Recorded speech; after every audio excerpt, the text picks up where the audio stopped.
Hi, good morning and good afternoon, depending on where you are around the world. It's an absolute pleasure to come on here to connect with you all and to share a little bit more about how we can accept and embrace our imperfections from a holistic well-being perspective. So I am the founder and creator of Wabi-Sabi Wellbeing.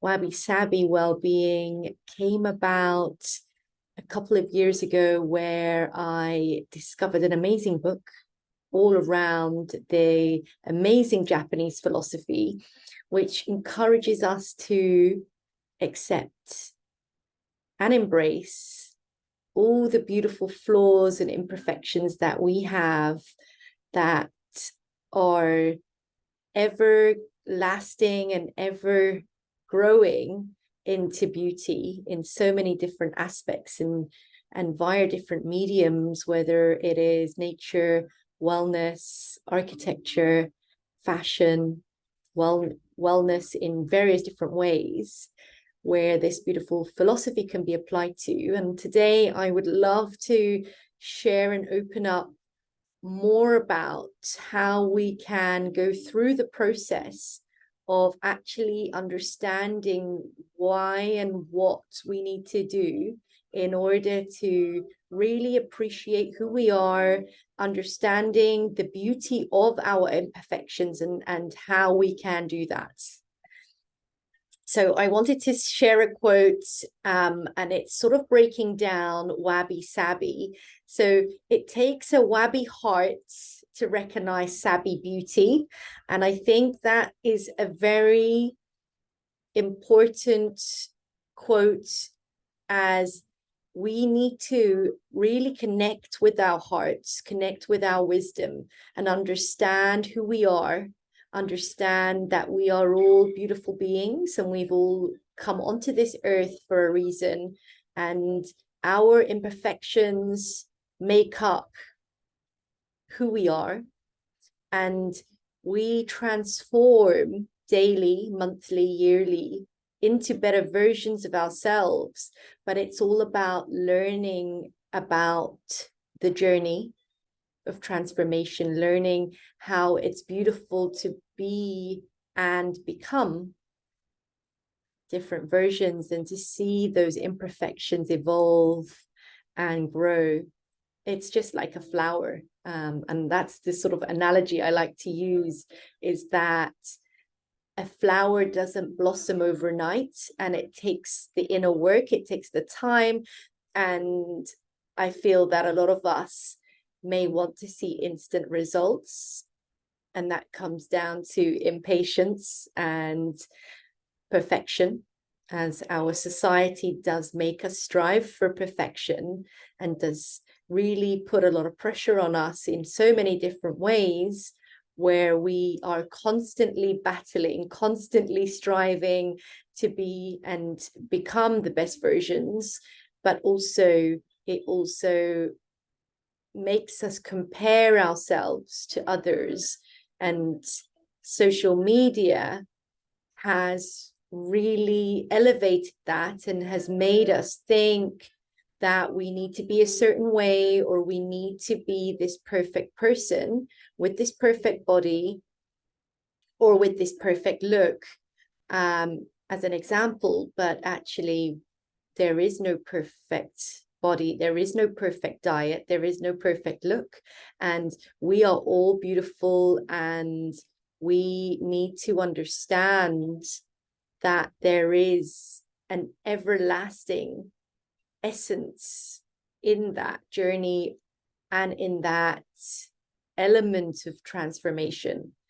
So in this world we live in, it's very fast paced, it can be very much unrealistic, it can be very damaging and inflicting with material objects and wealth. And there's this ancient Japanese way of living and way of life that we need to really understand and take on board. And Wabi-Sabi is a very elegant philosophy that denotes a more connected way of living, a more I would say, slow paced, but more appreciative way of a lifestyle where we deeply are connected with people, deeply connected to nature, and better connected to our true inner selves. And I think that's where we lack, and that's all about emotions.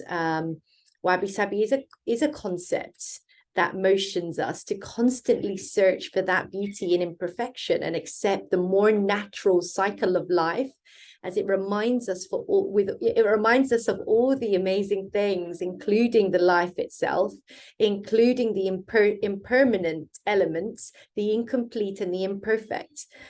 Perfection then is impossible, and impermanence in the only way, and it's actually recognized as a way of visualization. It's a way of actually embracing that withered tree, that restored building, and it really allows us to appreciate humbleness, simplicity, nature, and it invites us to open our hearts to in a different way, and detaches us from the vanity of materialism, perfectionism, so we can experience the spiritual richness that is needed and that we need, essentially. Sabi is concerned with the passage of time, the way of all things now, that's aging, as mentioned, and decayed, and how it manifests into beautiful objects.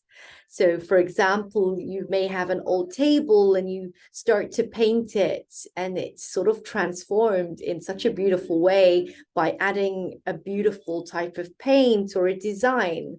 And it suggests that beauty is hidden beneath the surface of what we actually see, even in what we initially perceive as broken.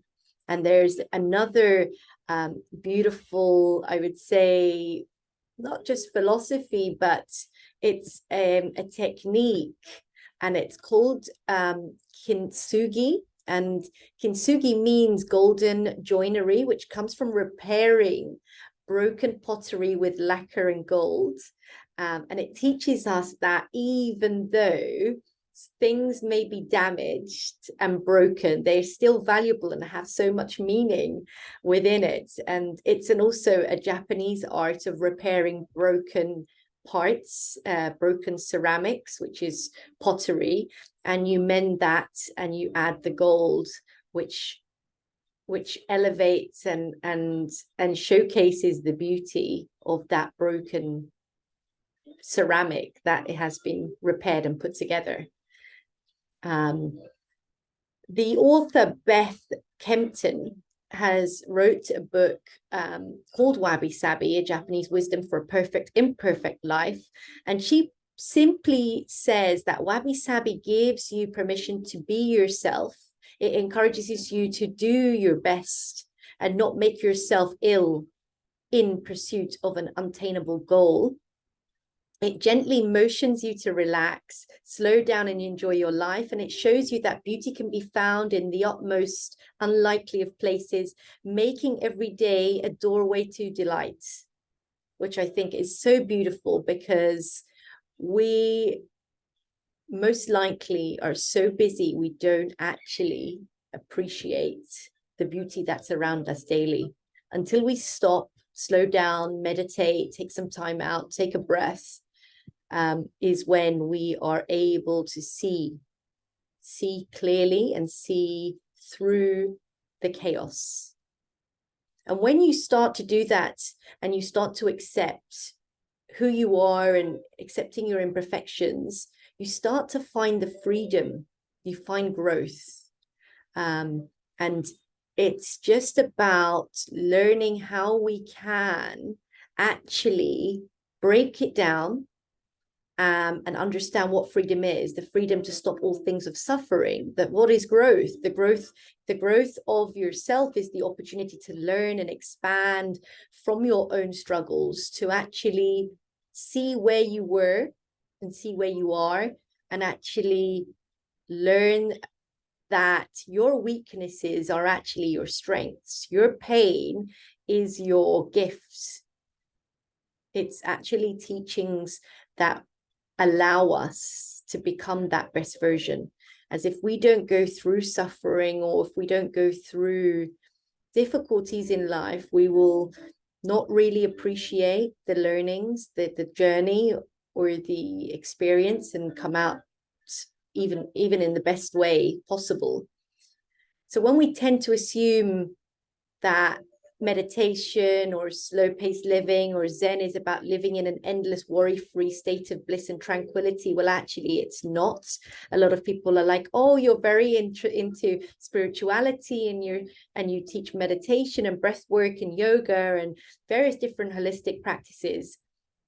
You must be very relaxed and Zen, and have a worry-free life. Whereas that's not the case. Zen is all about learning how can we face the challenges and difficulties that life throws at us daily. It's about learning how to deal with the inevitable realities of failure, grief, worry, and loneliness. We all experience these emotions and experiences in life, and Zen is in your response as to how can I feel more content? How can I overcome these emotions? How can I overcome this difficult experience? Will you accept the imperfect flow of life? Are you able to just say, okay, well, this is the situation, I've got to deal with it, but how can you deal with it in the best way possible that's going to resonate with your nervous system, with your mind, with your consciousness? Or how will you fight against it? Will you fight it, or will you accept the flow of being? Will you find peace in what is right here, right now, or will you deny it and hide it and just not accept it? Or will you struggle with it? The idea is quite simple. So what we need to do, or try to do, is to continue to resist, to not resist the pain, is to face it, is to face the reality. So continuing to compound that suffering. And how can we help ourselves with that loneliness, with that grief, with that pain? And movement is a huge part of my practice, and that really helps to combat not just loneliness or pain, but the emotions that are stored in our organs, stored in our bodies, that we actually don't know about. And yin yoga is one of my teachings. I teach yin and yang, and it's all around finding that balance. And that's why I teach it, is that we all need to sweat. We all need that invigorating, high intensity movement practice. And we also need to practice the yin, which is more of a restorative, slow, more grounded practice, where we hold the asanas for longer durations of time. And we actually push on the fascia, the connective tissues, and that's why it's so painful and actually challenging, because we cannot always sit still, and because we hold so much tension and pain in our fascia, in our connective tissues, we don't realize what's going on in the body, and that's why we react in certain ways. Is because the nervous system is not balanced. The nervous system is really suffering. And when we actually release stress, when we run, when we sweat, when we move, when we laugh, we are releasing emotions, we are releasing pain, we are releasing a lot that is being stored in the body. And I thought I would share that, because we tend to resist a lot of things that happen in our lives, and we may not be ready to face and appreciate and accept what's going on until we do the inner work, until we look into healing ourselves and understanding ourselves on a deeper level. And the first teaching of the Wabi-Sabi philosophy is to practice gratitude and acceptance. And that's what I try to teach all my clients daily. When we're having these negative thoughts, we need to come back to reality and just shift away from that negative thought, that limiting belief that always comes into the mind, because the mind is constantly moving and constantly tricking us. And we need to reverse that, and just practicing gratitude every morning with all the things that you are most grateful for is empowering. It's powerful. It shifts so much energy. It raises your vibration. Just saying the words, I am grateful for my home. I am grateful for my family. I'm grateful for my health. I'm grateful for the achievements that I have achieved over the years, whatever it may be, but just reflecting on a few grateful, beautiful experiences, commodities, whatever it may be, is so powerful for us to shift out of a negative mindset and into a more higher vibrational frequency and energy that will just raise and elevate your mood.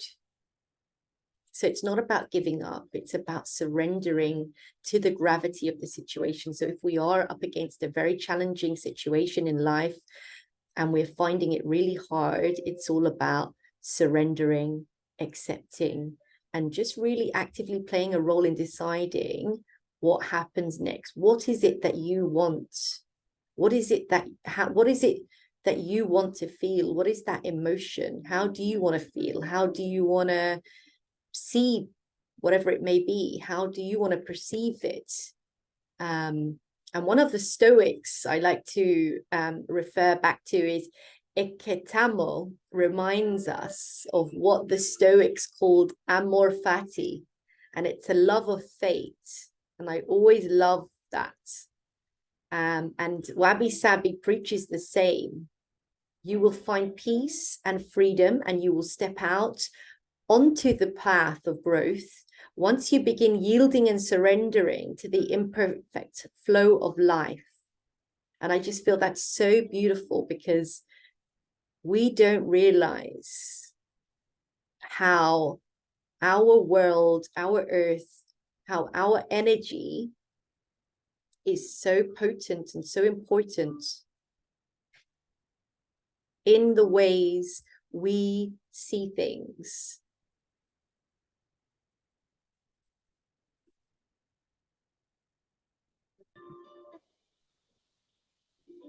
So going back to amor fati is a mindset philosophy that was practiced by the Stoics, and it was explained by Epictetus. And his words were, do not seek for things to happen the way you want them to, rather wish that what happens the way it happens, then you will be happy. It's a mindset that promotes the acceptance of what is, which in itself reduces our capacity to struggle, because struggle is nothing more than the refusal to accept what is. So when you struggle, or you think you are, you resist. And as per Carl Jung, who is an incredible psychologist and psychotherapist, he says that which we resist persists. So think about it. When you're unhappy with a situation or a job, you begin to resist it. You resent it, you complain about how much you hate it, and you always complain. And this is all negative energy that manifests in itself. And you create that spiral effect. So you're resisting what it is because you're accepting what that emotion is, and you're just complaining about it, as opposed to appreciating all the benefits of the situation and seeing it in a different way. So if you were to accept the situation for what it is, you are practicing amor fati. Your attitude will change, and you will say, okay, great, I don't like this job, or I don't like my situation, I don't like my home, and I want to change it. So what are you going to do to change it, as opposed to complaining about it? So that's an example, and it's really powerful to just change that mindset with a different attitude. And it's all about accepting and appreciating each and every hurdle that we're up against daily, which can be challenging, but it's all about the practice. It's all about the journey of learning and understanding yourself, and learning how can we strive not just for perfection, but for the excellence instead. So if everything in nature is always changing, then nothing can be absolute complete. And since perfection is a state of completeness, then nothing can be ever perfect. Everything is always flawed or has an element of imperfection within it. And we may not see this, but the perfect person is not perfect. The perfect cup is not perfect. And once we see and understand this, then we actually get to see the beauty in all things imperfect.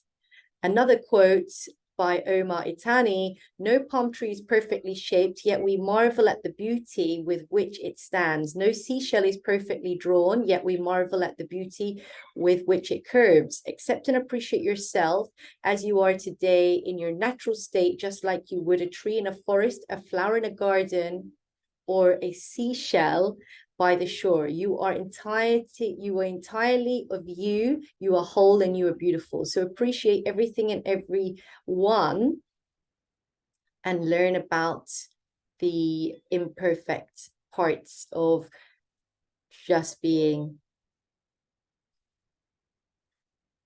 So another element I would like to share around the holistic wellness is slowing down and actually taking some time out to understanding that a slower pace is not a bad thing. So slowing down, it really helps us to see more clearly.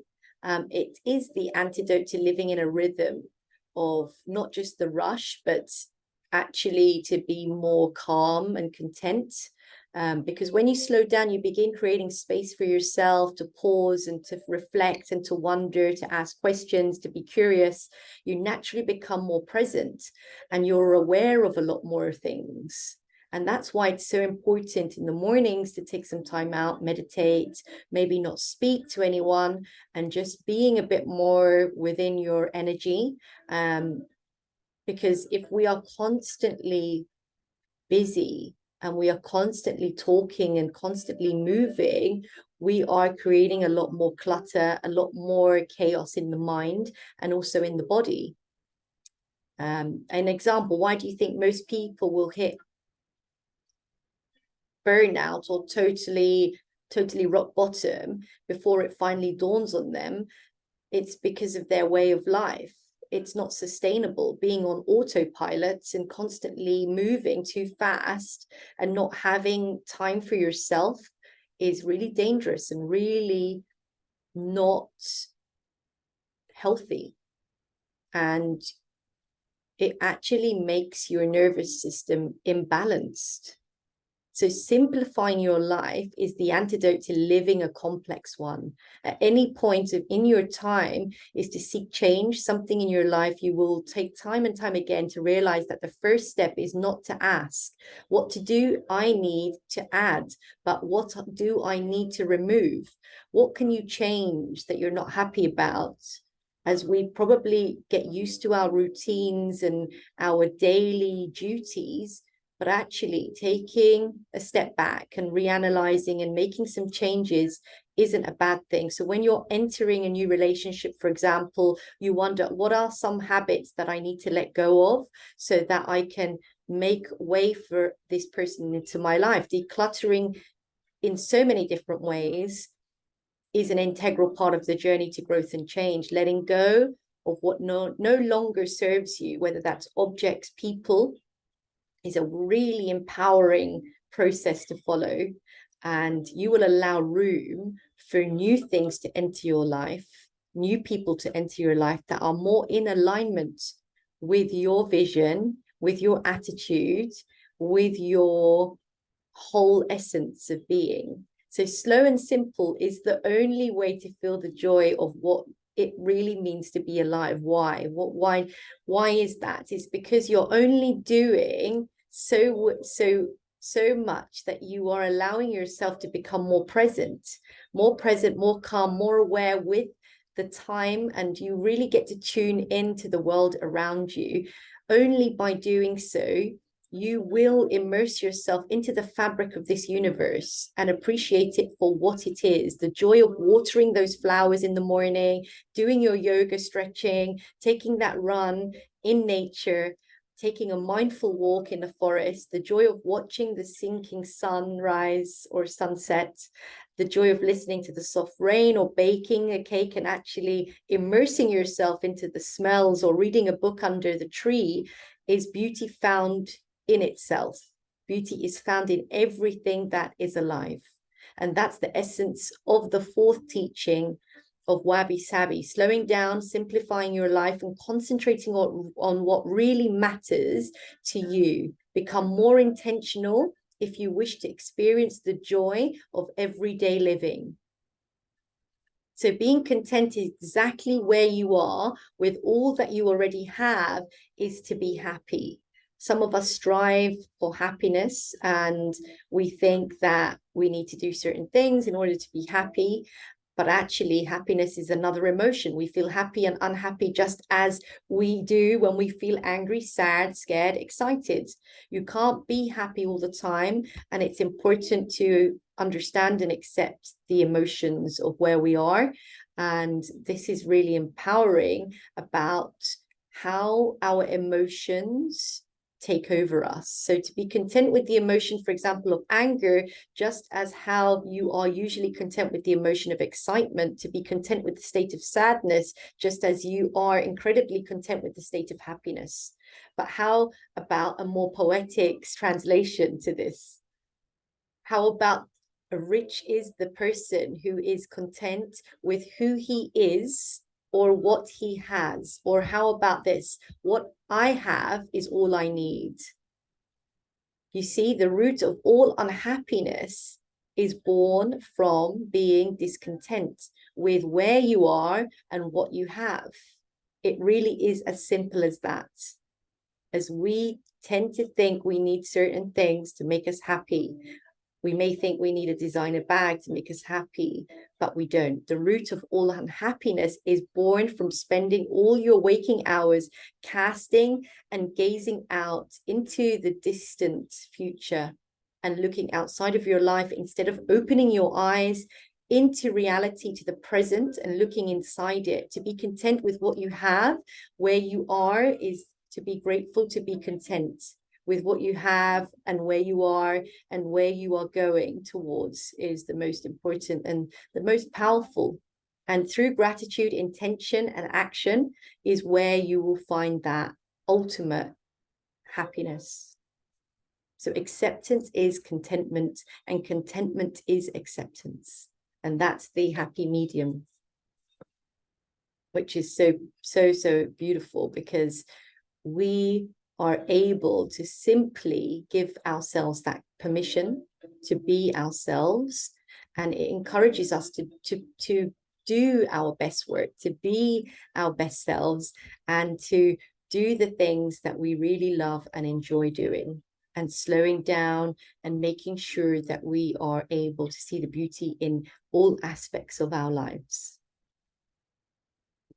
If you'd like to learn more about Wabi-Sabi Wellbeing, please connect with me, as I would love to connect with you and share more wisdom, more creativity, and connect with you, whether it's on the mat or whether it's in person. But thank you so much for tuning in to this beautiful conversation all around imperfections.